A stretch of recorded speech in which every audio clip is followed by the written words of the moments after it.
Hi, brothers and sisters. I want to go ahead and comment a little bit more on my video, on other things. I want to point out a few things, especially Revelations 18:11 through 20. Here's an interesting thing that was said.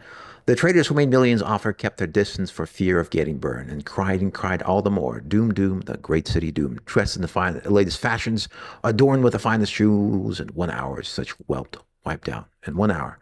Babylon the Great will be destroyed. And notice that it said they kept their distance. What does that tell me? Well, after we destroy Babylon, that's fulfilling Revelations, we're essentially to tell the other NATO nations, stand down, or the same thing will happen to you. And they will stand down. They will back down. They barely even have anything. But unless they want the same kind of fate, they will back down. Likewise, when we initiated a special military operation, we said, if you guys interfere directly, watch what will happen. And they did not. They didn't send any troops or anything like that to Ukraine. And the other nations, the other NATO nations will back down. Other points of the book of Revelations, there are three criteria that makes Washington undeniably the whore of Babylon. One, it made all the nations wealthy. It controls the global economy. That's a big check mark that Washington ticks off as a whole. Two, it spreads its filth and its degenerate culture throughout the world. That's mentioned in the book of Revelations. Absolutely. Hollywood and all this stuff, LGBT culture, 100%. Three, it'll oppress Orthodox Christians in a big way, murdering many. It does just that.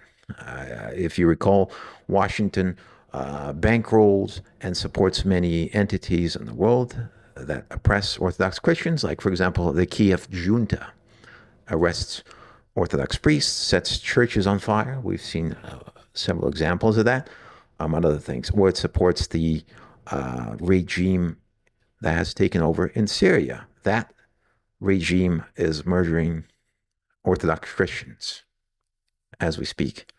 Uh, if you look at the entirety of the book of Revelations, there's a few other things that you might want to have a look at. It paints an obvious picture that the United States as an entity is indeed the whore of Babylon, and it is scheduled and preordained for destruction. And Holy Russia will play a significant role in its destruction. Let's talk about military capability.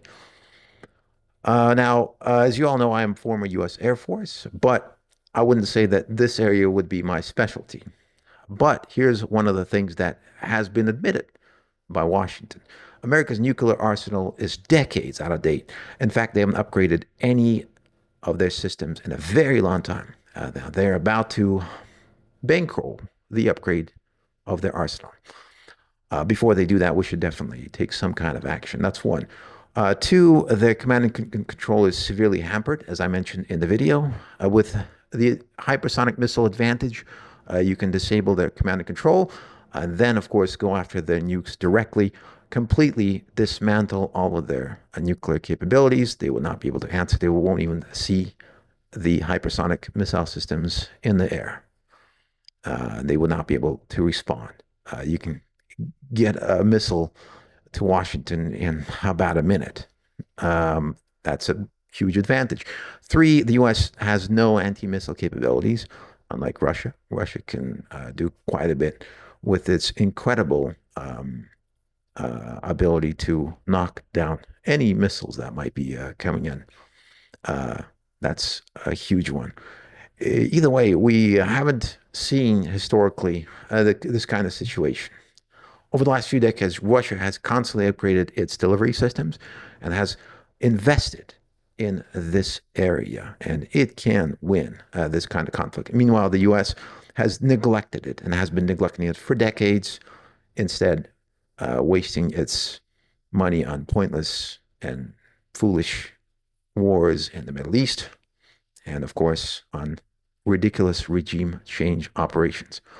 I think that Holy Russia should definitely consider initiating a first strike on Washington, thus fulfilling prophecy. Let me know what you think. Feel free to comment down below. Have a great day, everybody, and God bless. But not our will, but may God's will be done.